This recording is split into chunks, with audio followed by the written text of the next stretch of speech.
আসসালামু আলাইকুম, বিসমিল্লাহির রহমানির রহিম। সুপ্রিয় শিক্ষার্থীবৃন্দ, তোমরা যারা নবম দশম শ্রেণীতে পড়ো, তোমাদের ইসলাম শিক্ষা বই থেকে দ্বিতীয় অধ্যায়ের পাঠ 7 সূরা দোহা, এটা নিয়ে আজকে আলোচনা করা হবে। এবং এই সূরার শেষে এই পার্ট 7 থেকে অর্থাৎ পার্ট 7 থেকে কী প্রশ্ন হতে পারে সে নিয়ে আলোচনা করব। তো শুরু করছি। ক্লাসটির পরিচয়, সূরাটির পরিচয় হলো যে সূরা দোহা আল কোরআনের 93তম সূরা, এর আয়াত সংখ্যা হলো 11। এটি পবিত্র মক্কা নগরীতে নাজিল হয়। সূরাটির প্রথম শব্দ দোহা থেকে এর নাম, এই সূরার নামকরণ করা হয়েছে আদ দোহা। এই সূরার শানে নজুল হচ্ছে হাদিস শরীফে বর্ণিত আছে যে একবার রাসূলুল্লাহ সাল্লাল্লাহু আলাইহি সাল্লাম অসুস্থ থাকার কারণে 2-3 রাত তাহাজ্জুদের সালাত আদায় করতে পারেননি। এই সময় জিবরাইল আলাইহিস সালাম আল্লাহর পক্ষ থেকে তার নিকট ওহী নিয়ে আগমন করেননি। এতে মক্কার কাফির মুশরিকরা বলতে লাগলো যে মুহাম্মদ সাল্লাল্লাহু আলাইহি ওয়াসাল্লামকে তার প্রতিপালক পরিত্যাগ করেছে এবং তার প্রতি বিরূপ হয়েছে। অন্যদিকে আবু লাহাবের স্ত্রী উম্মে জামিল মহানবী সাল্লাল্লাহু আলাইহি ওয়াসাল্লামের নিকট এসে বলতে লাগলো যে হে মুহাম্মদ, আমার মনে হয় তোমার নিকট যে শয়তান আসতো সে তোমাকে পরিত্যাগ করে চলে গেছে। 2-3 দিন যাবৎ আমি তাকে তোমার নিকট আসতে দেখছি না। কাফিরদের এসব কথায় ঠাট্টা বিদ্রুপে মহানবী সাল্লাল্লাহু আলাইহি ওয়াসাল্লাম মর্মাহত হন। তখন আল্লাহ তাআলা প্রিয় নবী সাল্লাল্লাহু আলাইহি ওয়াসাল্লামকে সান্ত্বনা প্রদান করে সূরা নাযিল করেন। এই সূরার মাধ্যমে কাফিরদের প্রচারিত গুজবের প্রতিবাদ জানানো হয়। তো এই সূরার শব্দার্থগুলো আগে জানে নেই। ওয়া মানে শপথ, আর দোহা মানে পূর্বাহ্ন বা দিনের প্রথম ভাগ, আর লাইলি মানে রাত, ইজা মানে যখন,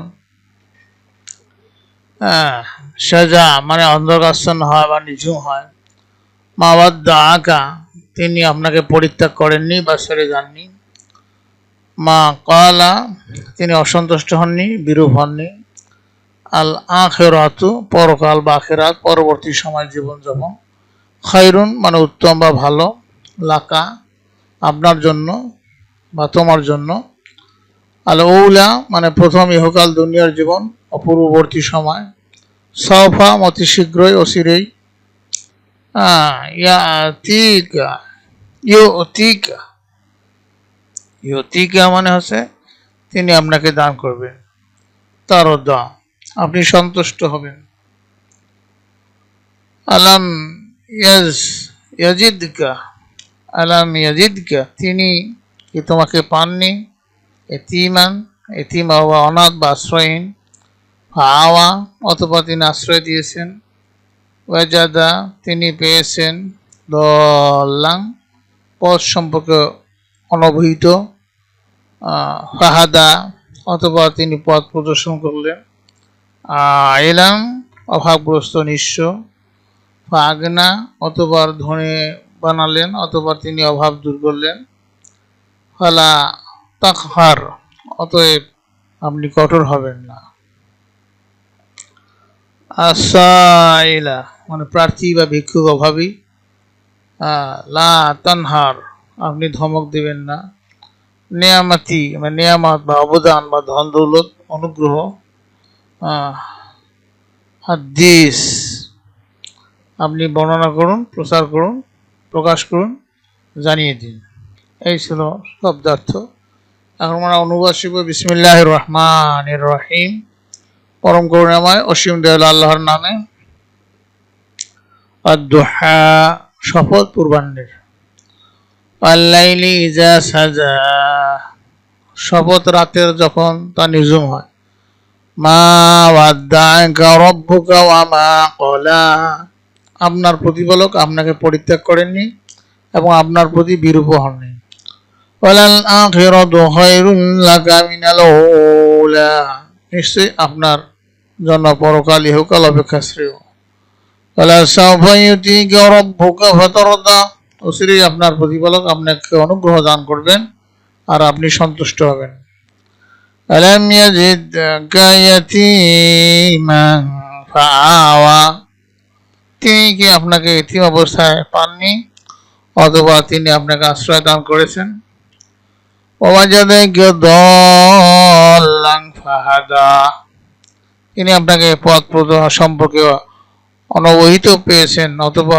তিনি পথের নির্দেশ দিয়েছেন, ওয়াওয়াজাদাকা আইলান ফাগনা, তিনি আপনাকে পেয়েছেন নিঃস্ব অবস্থায়, অতঃপর তিনি অভাবমুক্ত করেছেন। ফাম্মাল ইয়াতীমা ফালা তাকহার, সুতরাং আপনি এতিমদের প্রতি কঠোর হবেন না। ফাম্মাস সাইলা ফালা তানহার, এবং যাচনাকারীকে ধমক দেবেন না। ফাম্মা বিনি'মাতি রাব্বিকা ফাহাদ্দিস, আর আপনি আপনার প্রতিপালকের নিয়ামতের কথা প্রকাশ করুন। এরপরে সূরার ব্যাখ্যা হলো যে সূরা আল্লাহ তাআলা মহানবী সাল্লাল্লাহু আলাইহি সাল্লাম হযরত মুহাম্মদ সাল্লাল্লাহু আলাইহি ওয়াসাল্লামকে প্রদত্ত নানা নিয়ামতের কথা বর্ণনা করেছেন। নবী রাসূলগণ আল্লাহ তাআলার মনোনীত ব্যক্তি, তারা আল্লাহ তাআলার প্রিয় বান্দা। মহান আল্লাহ তাদের অজস্র নিয়ামত দান করেন, তাদের সকল বিপদ আপদ থেকে রক্ষা করেন। আমাদের প্রিয় নবী সাল্লাল্লাহু আলাইহি সাল্লাম ছিলেন সর্বশ্রেষ্ঠ নবী ও রাসূল। তিনি ছিলেন আল্লাহ তাআলার হাবিব, অর্থাৎ প্রিয়তম বা বন্ধু। আল্লাহ তাকে সর্বাবস্থায় সাহায্য নিয়ামত দান করেন। আমরা জানি হযরত মুহাম্মদ সাল্লাল্লাহু আলাইহি ওয়াসাল্লামের জন্মের পূর্বেই তার পিতা ইন্তেকাল করেন। এরপর 6 বছর বয়সে তার মাতা ইন্তেকাল করেন। তিনি আল্লাহ তাআলা অসীম রহমতের তাকে সুন্দরভাবে লালন পালন করেন। রাসূল সাল্লাল্লাহু আলাইহি ওয়াসাল্লাম মানব জাতির দুঃখ কষ্ট লাঘবের জন্য, পরকালের মুক্তির জন্য চিন্তা ক্লিষ্ট হয়ে হেরা গুহায় ধ্যানমগ্ন থাকতেন। আল্লাহ তাআলা তাকে হেদায়েত দান করেন, সত্য সুন্দর পথের নির্দেশনা প্রদান করেন। মহানবী সাল্লাল্লাহু আলাইহি ওয়াসাল্লাম দরিদ্র ছিলেন, আল্লাহ তাআলাই তাকে অভাবমুক্ত করেন, সচ্ছলতা দান করেন। এভাবে রাসূল সাল্লাল্লাহু আলাইহি ওয়াসাল্লামকে দুনিয়ার জীবনে আল্লাহ তাআলা বহু নিয়ামত দান করেন। পাশাপাশি পরকালেও আল্লাহ তাআলা রাসূল সাল্লাল্লাহু আলাইহি ওয়াসাল্লামকে নানা নিয়ামত দান করার সুসংবাদ দান করেছেন। এই সূরায় আল্লাহ তাআলা ঘোষণা করেছেন যে মহানবী সাল্লাল্লাহু আলাইহি ওয়াসাল্লামের আখিরাতের জীবন দুনিয়ার জীবন হবে বহুগুণ উত্তম হবে। সেখানে তিনি উত্তম প্রতিদান লাভ করবেন এবং আল্লাহ তাআলার প্রতি সন্তুষ্ট থাকবেন। এই সমস্ত নিয়ামতের কথা স্মরণ করে দিয়ে আল্লাহ তাআলা রাসূল সাল্লাল্লাহু আলাইহি ওয়াসাল্লামকে কৃতজ্ঞতা প্রকাশের নির্দেশ দেন। রাসূল সাল্লাল্লাহু আলাইহি ওয়াসাল্লামকে এতিম ও ভিক্ষুকদের সাথে কঠোর ব্যবহার না করার আদেশ দেন। পরিশেষে আল্লাহ তাআলা নিয়ামতের কৃতজ্ঞতা প্রকাশ ও প্রচার করার দায়িত্ব প্রদান করেন।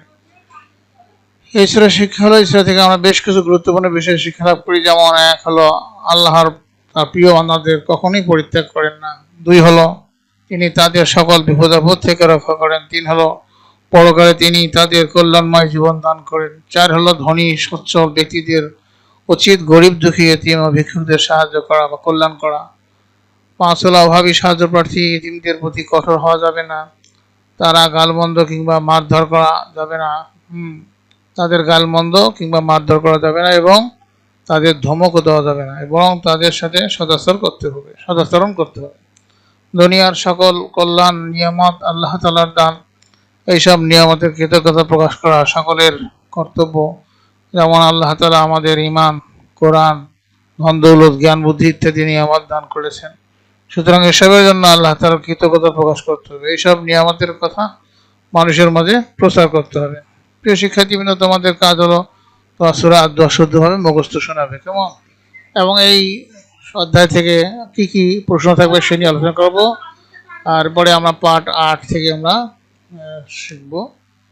তো এই প্রশ্ন 10ম শ্রেণীর ইসলাম শিক্ষা বইয়ের 2য় অধ্যায়ের পার্ট 7 সূরা আদ-দুহা, ইসলাম শিক্ষা বইয়ের 56 থেকে 59 পৃষ্ঠার আলোকে কিছু গুরুত্বপূর্ণ প্রশ্ন নিয়ে আলোচনা করা হলো। সূরা আদ-দুহা আল কোরআনের কততম সূরা এবং এর আয়াত সংখ্যা কত? তো হলো সূরা আদ-দুহা পবিত্র কোরআনের 93তম সূরা এবং 11টি আয়াত রয়েছে।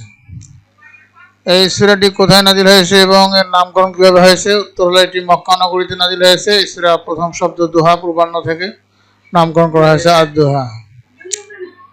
সূরা আদ-দুহা নাজিলের প্রেক্ষাপট শানি নজুল কি? উত্তর হলো মুহাম্মদ সাল্লাল্লাহু আলাইহি ওয়াসাল্লাম অসুস্থ থাকার কারণে 2-3 রাত তাহাজ্জুদের সালাত আদায় করতে পারেননি এবং জিবরাইল আলাইহিস সালাম ওহী নিয়ে আসেননি।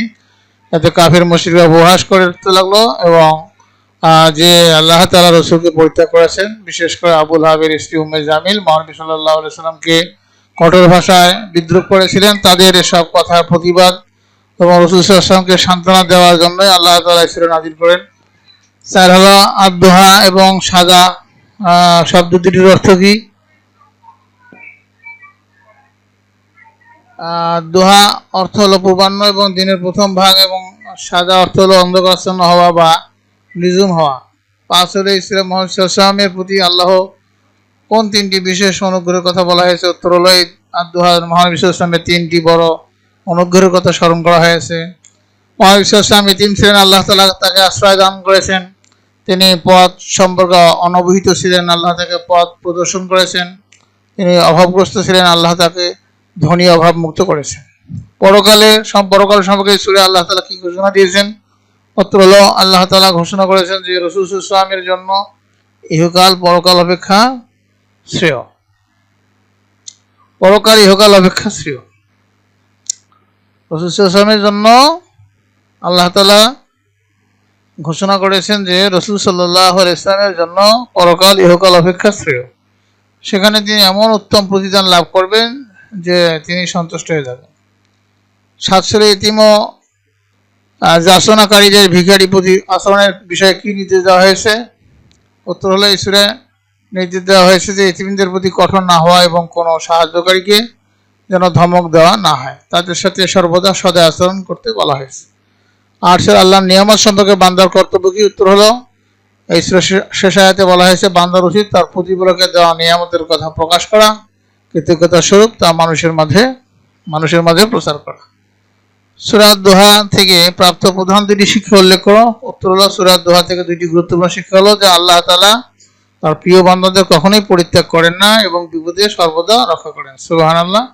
ধনী ও সচ্ছল ব্যক্তিদের উচিত এতিম অভাবী নিঃস্বদের সাহায্য করা এবং তাদের সাথে খারাপ ব্যবহার না করা। প্রিয় শিক্ষার্থীবৃন্দ, এই ছিল আজকের আলোচনার বিষয়বস্তু। তো পরবর্তী ক্লাসে আমরা পরবর্তী অধ্যায় নিয়ে আলোচনা করব। তোমাদের সার্বিক মঙ্গল সুস্বাস্থ্য কামনা করে পরবর্তী ক্লাস দেখার আমন্ত্রণ জানিয়ে সেখানেই বিদায় নিচ্ছি। খোদা হাফেজ।